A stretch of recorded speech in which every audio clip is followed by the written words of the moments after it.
नमस्कार, स्वागत है आपका कलम और किताब YouTube चैनल पर। आज हम करने वाले हैं मोहन राकेश का जीवन परिचय।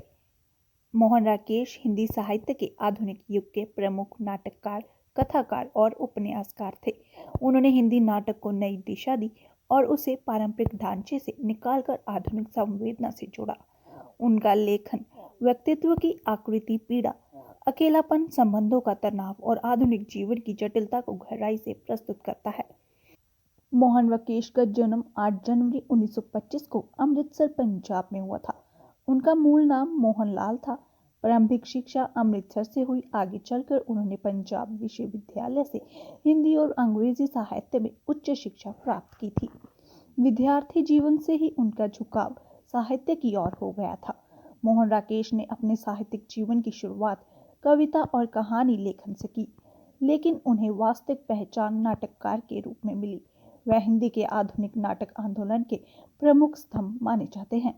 उनके नाटकों में बाहरी घटनाओं से अधिक मानवीय मनोविज्ञान और आंतरिक संघर्ष का चित्र मिलता है। उनके प्रमुख नाटक हैं आषाढ़ का एक दिन, लहरों के राजहंस और आधे अधूरे।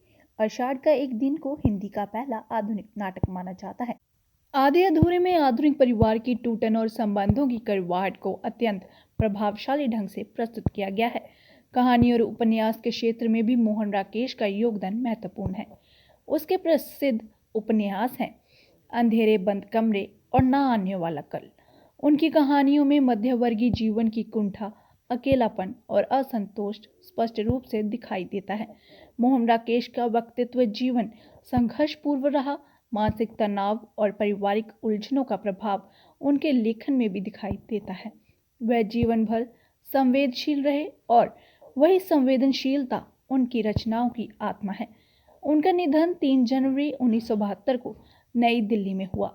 यद्यपि उनका जीवन अकल्पनीय रहा, फिर भी उन्होंने हिंदी साहित्य को ऐसी रचनाएं दी जो आज भी प्रासंगिक हैं।